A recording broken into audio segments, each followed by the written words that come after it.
Hey, I'm Jeff. And I'm Phil, and we're the Cocktail Dudes. Today we're going to make the Bony Negroni. Seriously?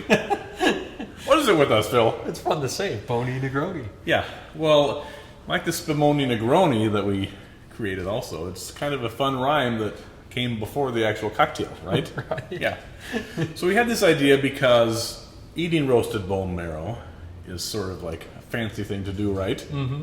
You don't go to those restaurants too often, the kind that have cloth napkins and such. Right. But it's nice to infuse that fatty bone marrow into a Negroni. And like with our bacon washed bourbon, you know, we like putting fats and stuff in with alcohol. And this is a great combination. It is. Right? Definitely. The rich bone marrow. It's a little tricky to do because you have to get a shot glass made out of a cow femur. Yeah. Right? You don't see those on the shelf too often. No. So you need help from your butcher. So you say, hey, I need some cow femurs.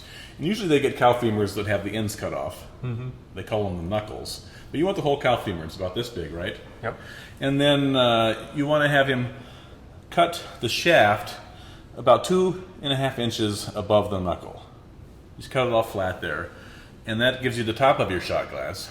And then the bottom part of the knuckle, you have to have him cut that off too, so it sits flat, right? Yep. And it's important when he cuts it off that he leaves bone on the bottom. Otherwise, your shot glass would have a hole in it, and you'd have to drink it really darn fast. So this is what you start with, and you get 2 shot glasses per each, bone, right? Bone marrow is in the long bones of mammals, right? That's the factory that makes blood cells that course throughout our arteries and veins, right?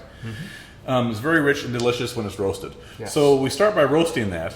So we're going to take this over to our oven that's preheated to 450 degrees. And we're going to slide this in and roast it for about 15 to 18 minutes. We're starting at room temperature with this one. You just want to gauge it so that your meat thermometer, when you put it in the bone marrow, reads at least 125 degrees. Then we'll remove it from the oven and let it sit and cool for about 10 minutes.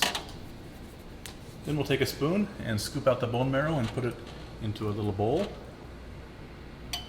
And you use that bone marrow later on when you serve the cocktail to rub it on a piece of crusty toast and enjoy it that way.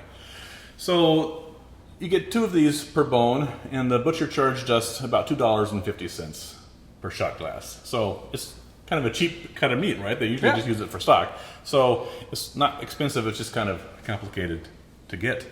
But the butcher kind of takes a joy out of it because it gives us something to do in this day rather than the normal crap. Right? He might look at you a little weird first, but then he'll probably get it. They love it. Now, we're putting a Negroni in here, right? But we're taking a small liberty, in that we're not using gin. Yeah, we're actually going to end up using Aquavit. Yeah. Now, the normal Negroni is equal parts gin, sweet vermouth, and Campari. And we love the Negroni, and we tinker with it frequently. Yep. And you can learn about the history of the Negroni on our Cocktail College video and such. Yep.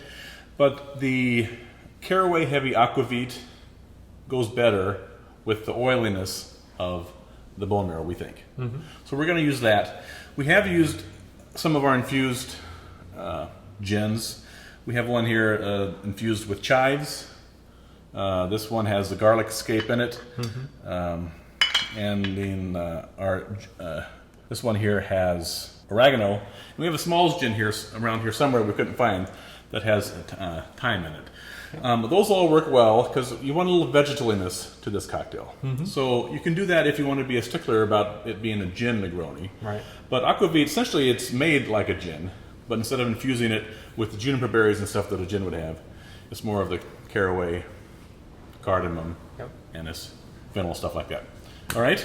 So essentially it just has different kind of spices and flavor to it than a gin would. Right. Okay. Yeah.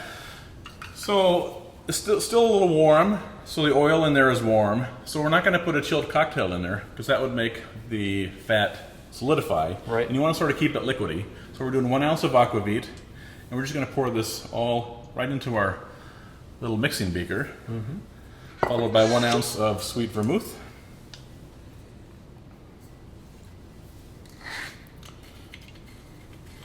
And 3/4 ounces of Campari. And these beakers work perfect because you just fill it right to that line on top with 1 ounce of the Aquavit, 1 ounce of the sweet vermouth, and then 3/4 of an ounce of Campari brings it right to that line. You give it a little stir to mix it together. And a steady hand is all you need, Phil, right? That's right. So we'll dump it right into our warm bone shot glass here. There you have your delicious, fun, inventive Bony Negroni. Enjoy. Cheers.